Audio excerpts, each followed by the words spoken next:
Hello and welcome to the Clinical Care Options Podcast. I'm your host, Zachary Schwartz.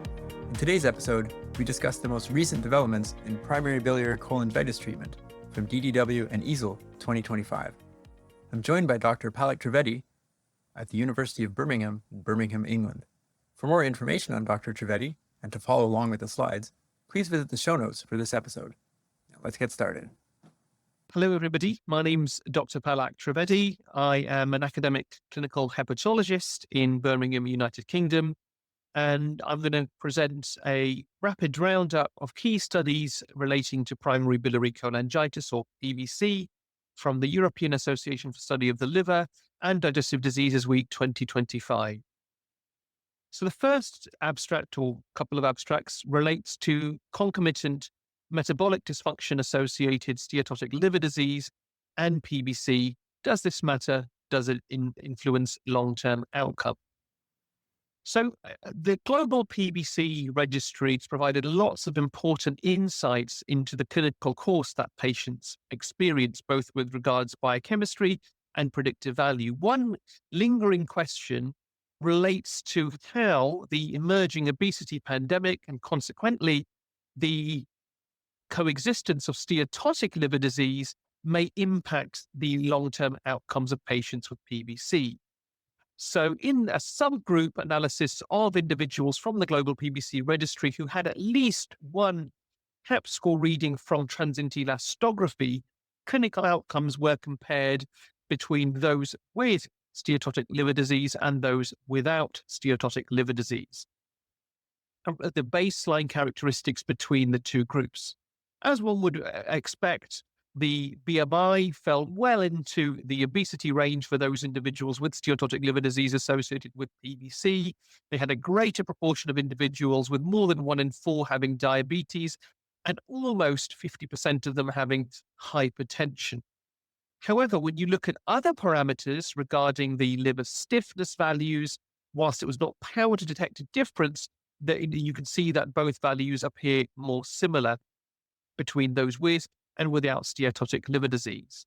How did the long-term outcomes fare? So the first thing that this particular abstract showed was the differences in biochemical response. So when you look at deep response, alkaline phosphatase normalizations, the Globe score, Toronto scores, and the Paris 2 criteria, there are significant differences. In fact, the proportion of people who met biochemical responses was greater in those with steatotic liver diseases than those without steatotic liver diseases. The second thing to show, most importantly, is that there is no significant difference in transplant-free and overall survival in this particular comparison between individuals with PBC and steatotic liver disease and those without.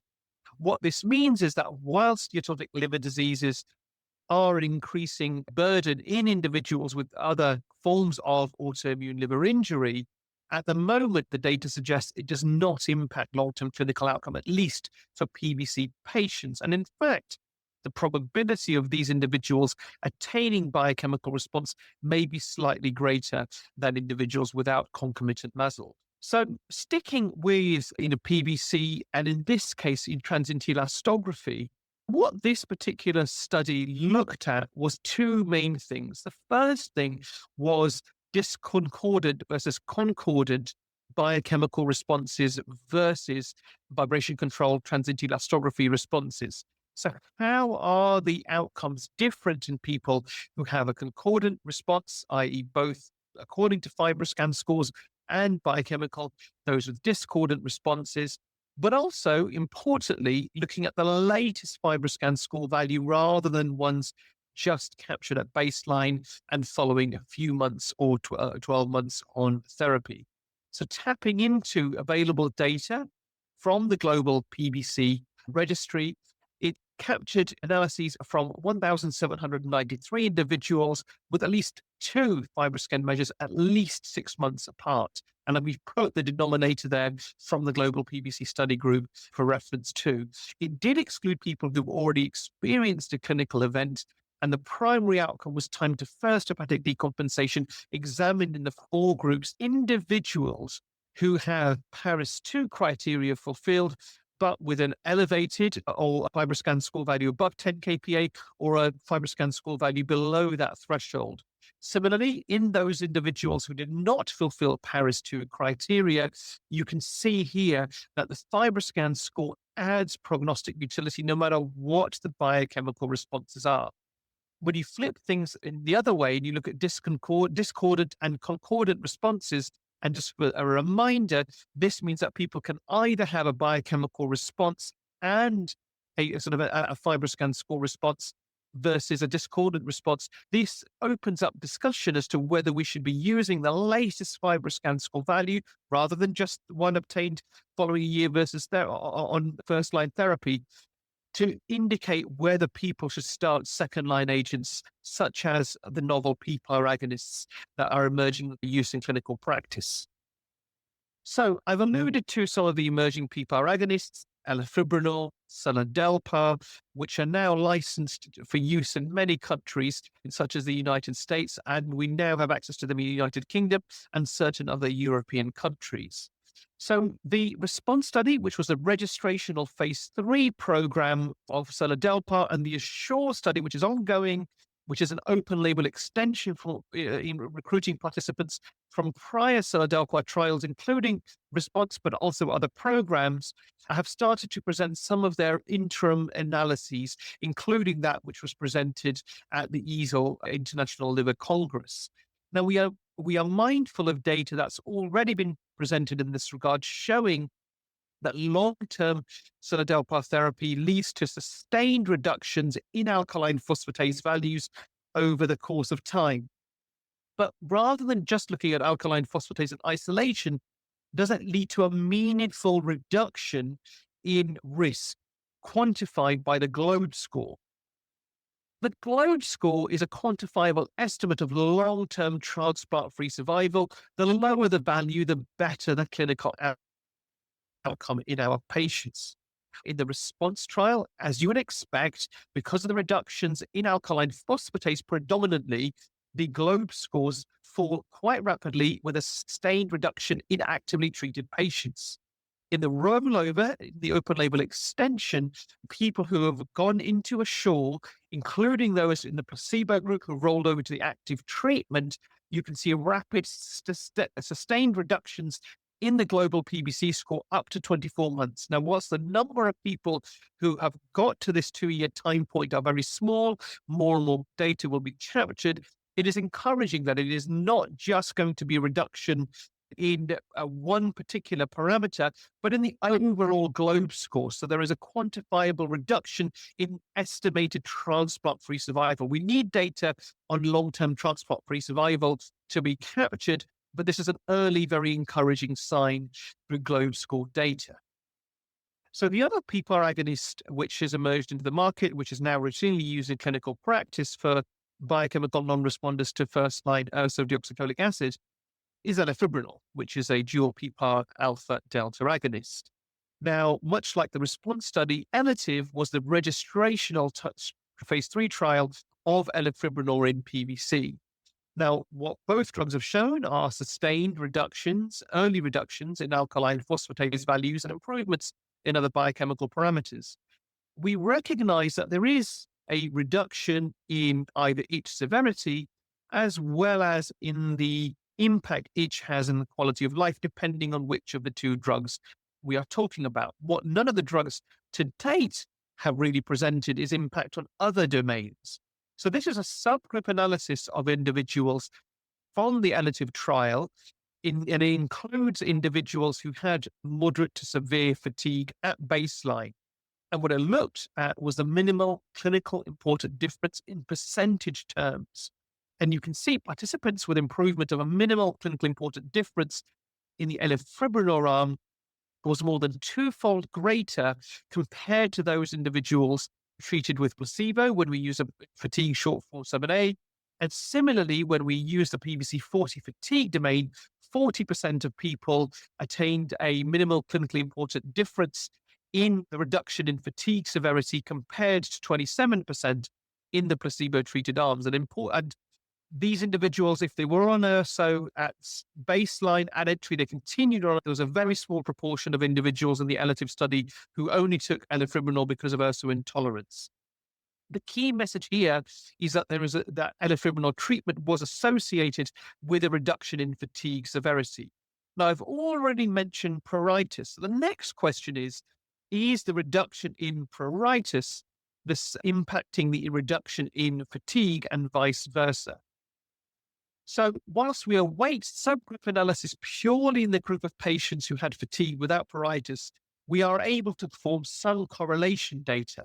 And what we see here is that in the Spearman-Ranks correlation coefficient, the correlation between fatigue and itch domains is very low. What this suggests is that the reduction in fatigue is not due to the reduction in pruritus as the main driver. We are not able to just now say that things are independent, but we can say that the correlation of reduction in fatigue is very weakly associated with the reduction in pruritus intensity under elafibranor treatment. And it's very encouraging to see some of this data from the new PPAR agonists improving quality of life, not just biochemistry. So to finish off, I just want to talk about some of the ileal bile acid transporter inhibitors, which we now use to treat pediatric cholestatic conditions and which are currently under clinical trials to treat pruritus in primary biliary cholangitis and other conditions which are more familiar with adult practicing hepatologists. So the first is the interim analysis of the phase 2b study of volixibat in adults with primary biliary cholangitis associated pruritus. This is a phase 2 study done in 2 separate parts where individuals were treated with 20 milligrams or 80 milligrams or placebo.